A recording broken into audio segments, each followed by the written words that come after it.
Recipes aren't just for cooking anymore, and I'm going to share with you how they relate to gardening. When you hear recipes, you think of cooking, but a recipe is just a list of components that help you create a finished product. Well, this same concept can be applied to help you create your annual plant containers. And I did this for the first time last year, and I absolutely loved it. I had some time in winter to plan during the off season, so I was ready to hit the nurseries with my list in hand once spring arrived. I'm going to share with you how my containers turned out, what I'm planning for this season, and how you can also plan your own beautiful containers. So I'm going to start off by showing you some of the plant combinations that I had last year that turned out beautifully and some things that I might have done differently. Starting with my front porch pots. Over the winter, I took some time checking out some of the plant combinations and container recipes on the Proven Winners website, and I came up with some really pretty combos to try in my summer containers this year.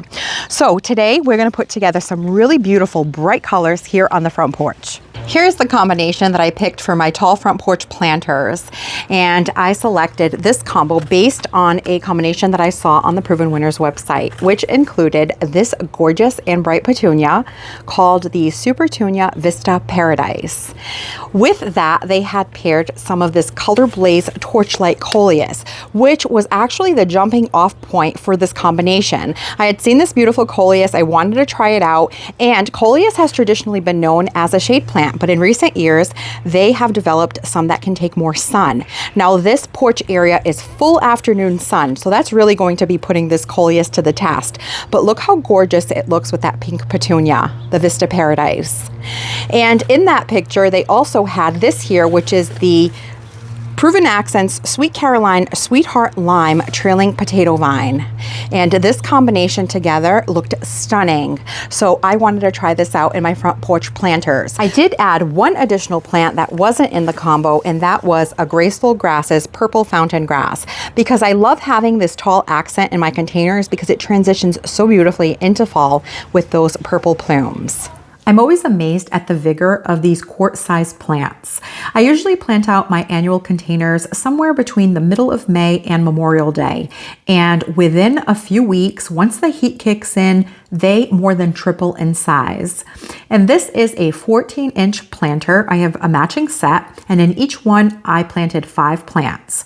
1 of the purple fountain grass, 2 of the Supertunia Vista Paradise, 1 of the Torchlight Coleus, and 1 of the Sweetheart Lime Sweet Caroline Sweet Potato Vine. That one's a mouthful.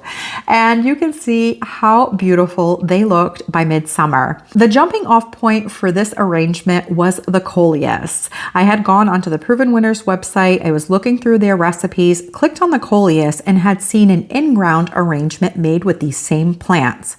So I thought, well, there's no reason I can't try these in a container, and that's what I did.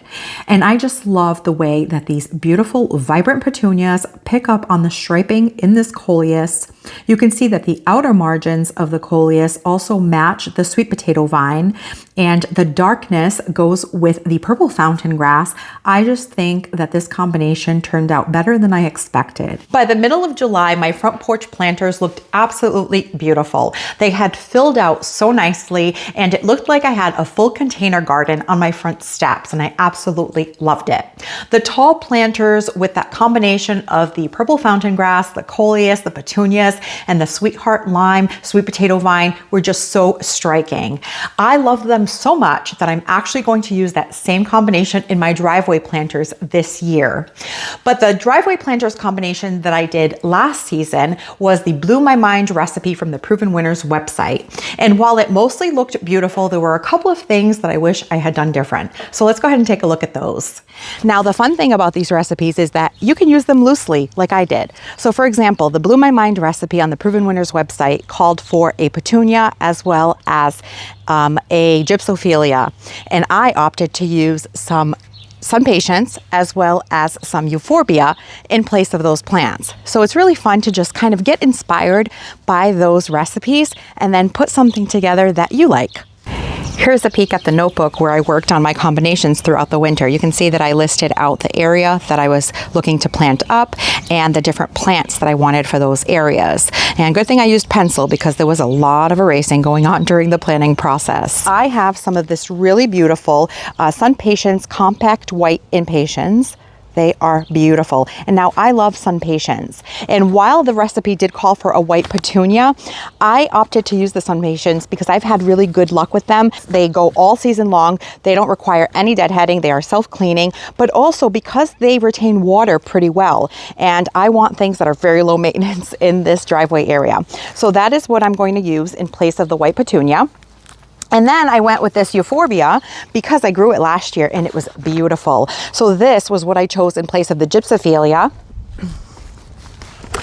Now this was in the recipe, and this is the Proven Accents White Licorice, also known as Helichrysum. Grew this last year. It is amazing. You need one plant in the front of the container and it will get huge throughout the course of the season. In the center, I'm going with another tried and true. It's the Graceful Grasses, the purple fountain grass, which I absolutely love.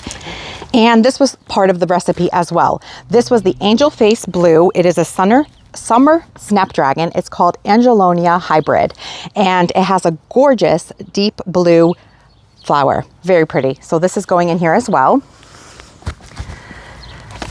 And something that I grew from seed. This is the Blueberry Swirl Phlox. So I'm using this also as a substitution to another plant that was in the recipe as my blue trailing accent. So all of these plants I think are going to look gorgeous together. And the color scheme was white, silver, and blue. I'm often asked questions about these planters in my driveway, and I bought them at a store called At Home. They are the Joppy planter in the size large, and they're 18.5 inches in diameter by 30 inches in height. And in the planter, I placed 2 diamond frost euphorbia, 1 licorice plant, 2 compact white sun patiens, 2 blue angelonia, and 1 purple fountain grass. I also added a couple of my blueberry swirl phlox that I grew from seed. Now, these grew so well throughout the summer. This is midsummer when I took this footage, and you can see that the grass looks great. Everything grew so well. This blue angelonia is an excellent plant. If you haven't tried it, I highly recommend it. I loved it so much, I've already made plans to use it again this year. And you can see the blueberry phlox grew really well with this licorice plant. But if there's one thing I would have done differently is that because this licorice plant is so vigorous, it very quickly overtook the compact white sun patiens. So I should have taken the recommendation of the Blew My Mind recipe on the Proven Winners website and gone with a petunia instead. Even the Mini Vista White would have probably been just as vigorous and would have held its own against this licorice plant a little bit better. I also would have omitted or not even used the Diamond Frost Euphorbia because, as you can see, it kind of got engulfed by this licorice plant as well. So it wasn't really necessary. But all in all, this transitioned beautifully into fall. Let's move on to my patio planters.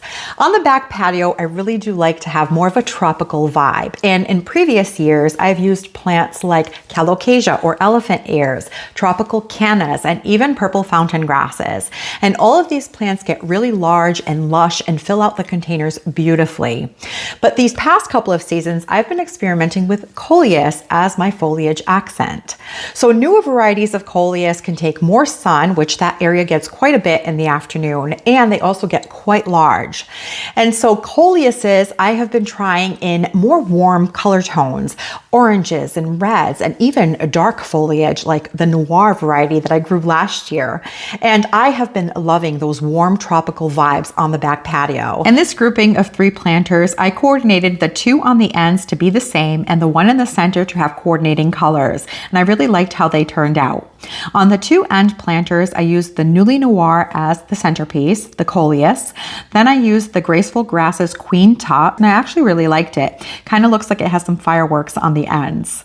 I also added 2 of the Compact Rose Sun Patiens, 2 of the Diamond Frost Euphorbia, which you can see also got swallowed up by this really pretty Super Bell called the Double Amber. I love this one. I've used it for 2 years in a row. It's a real pretty one, vigorous, and doesn't give me any trouble. It never looks leggy. It's a good one. And I did the same on those 2 end ones. And in the center, I have the Caroline Jet Black Sweet Potato Vine and the Albrighto Coleus.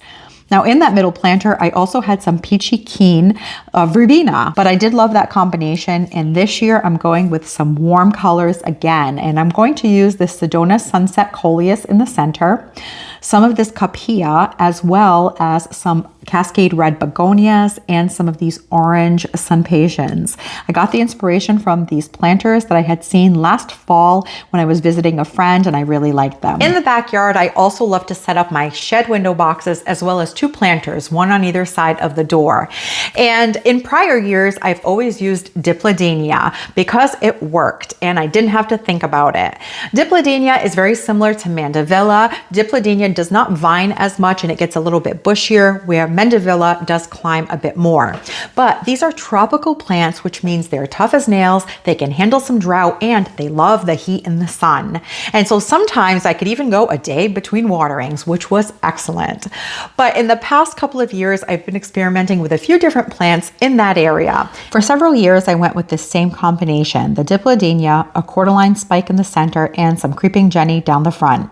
And recently, I have found a new trilling plant that works really well with these drought tolerant plants like the Mandevilla, the Dipladenias, the cordylines, and it's called Mizzou.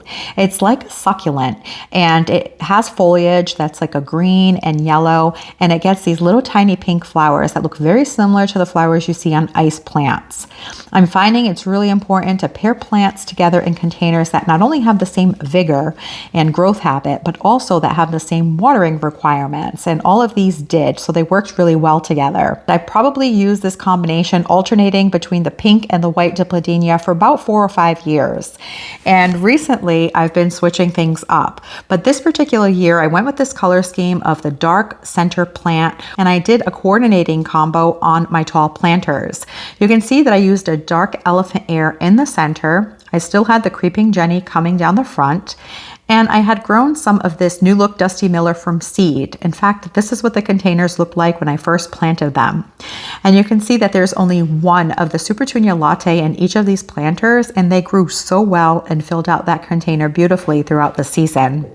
I really liked the way that the yellow creeping Jenny kind of offset against the soft colors in the container, and I thought that this was a really pretty combination. And then last year, I completely switched things up and I went with a softer, more pastel color palette. I had never grown Gomphrena in a container, but if you've been around my channel for a while, you know that I love Gomphrena and I grow it from seed every year for my front walkway border. Well, this Truffula Pink Gomphrena by Proven Winners was excellent in a container. It's also drought tolerant. The pollinators love it. It's really vigorous and got really large. In fact, you couldn't even tell I had this white Sunpatient in the container after a little while. I also used a new to me plant, which was a white Gara, and it just had a really whimsical look to it. I really enjoyed it with the orchid Sunpatient, and in the front of the container, I had the white licorice plant.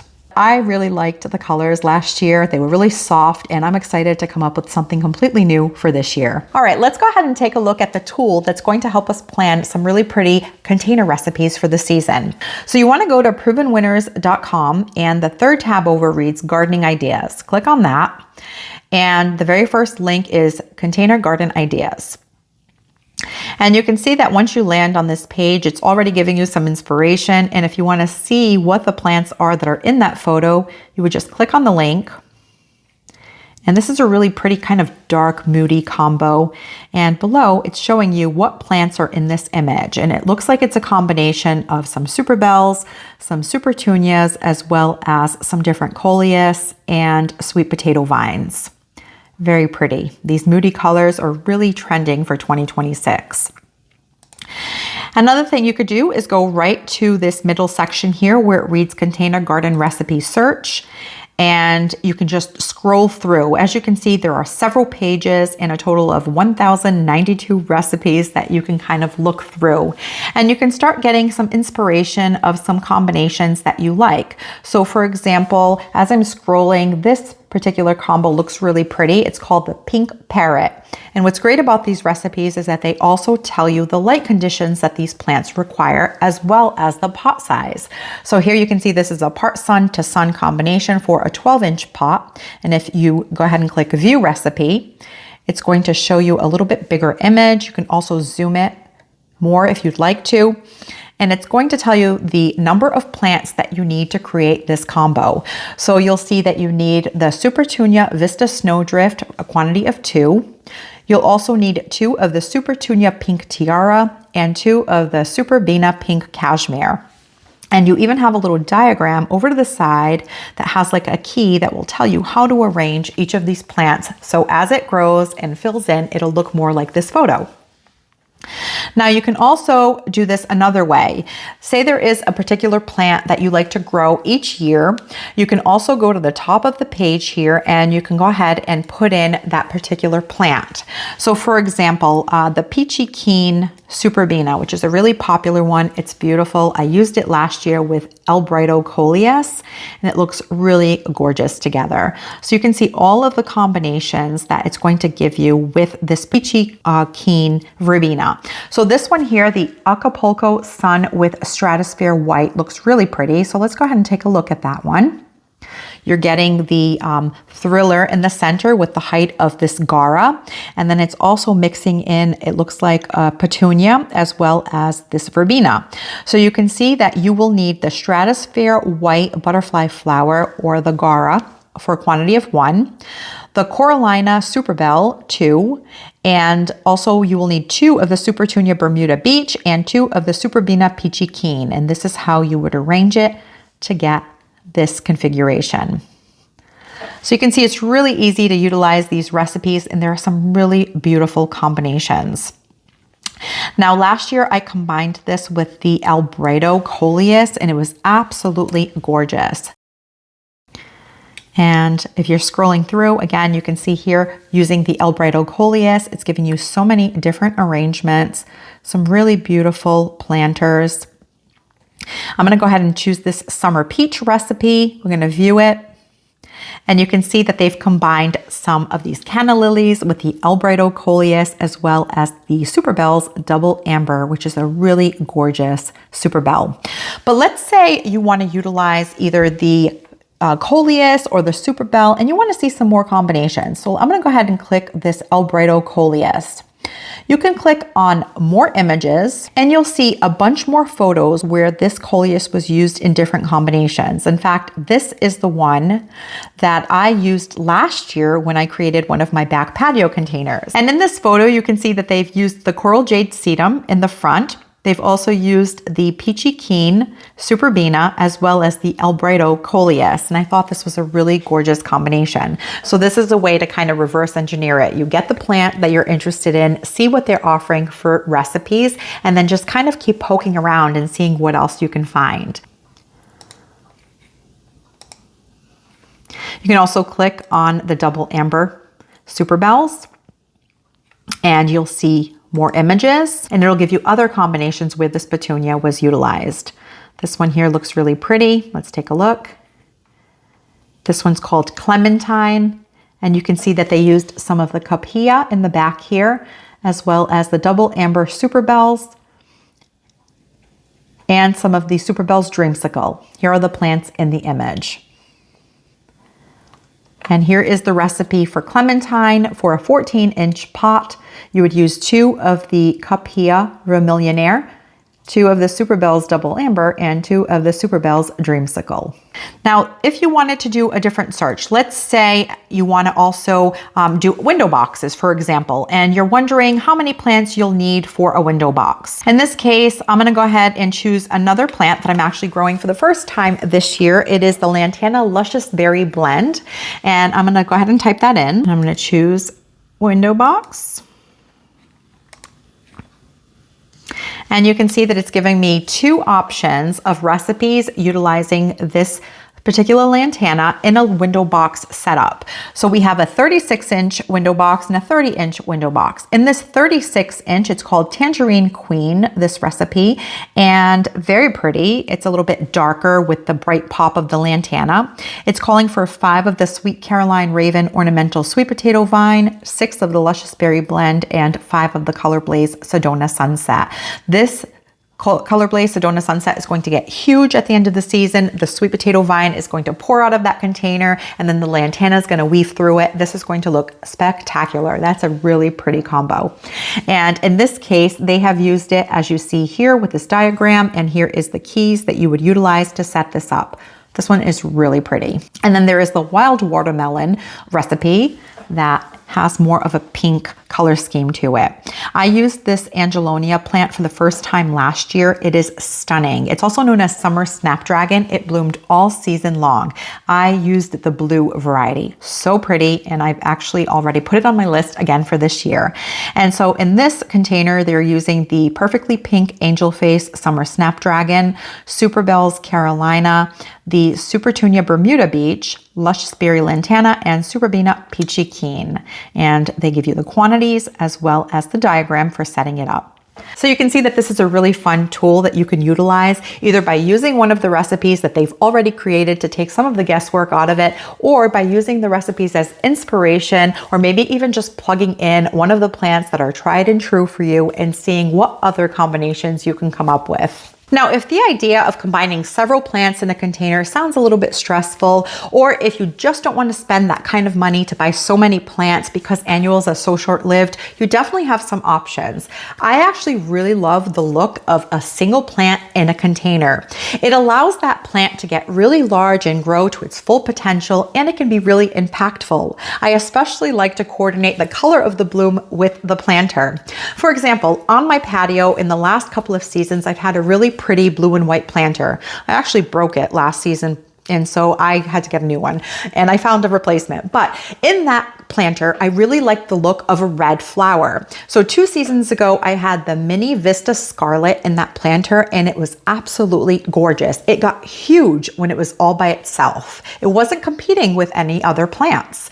And last season, I was using a trial plant, which was the Cascade Red Begonia. Also stunning. The year before, I had a pretty cobalt blue planter that I put a Supertunia honey in it, and it had a really pretty kind of orangey yellow look. Looked really pretty with the blue. And just last season, I used that same blue planter with an orange bite-ends. And again, it was so striking on its own. And even on my front porch, I had the Super Bells Double Vintage Coral in my basket weave planters as part of my front porch arrangement. And I had put 2 in each one of those planters, but I very well could have gotten away with 1 because over the course of the season, they got huge. So you can also use a single plant in a container for a really big impact, and I also think they look really beautiful. Planning containers like this ahead of time makes spring so much easier. Instead of wandering the nurseries wondering what looks good together, you've already made a simple recipe to follow. I'd love to know how you plan your containers each season. Are you someone who likes to go with a plan, or do you just get to the nursery, see what looks good, and goes for it? And what's one plant that ends up in your containers every summer? A go-to that never fails you. And if you have a container combination that turned out amazing and now you must have it every season, let us know what it is down in the comments. I'm sure we'd all love a few more good ideas. Thank you so much for spending your time with me, and I'll catch you in the next one.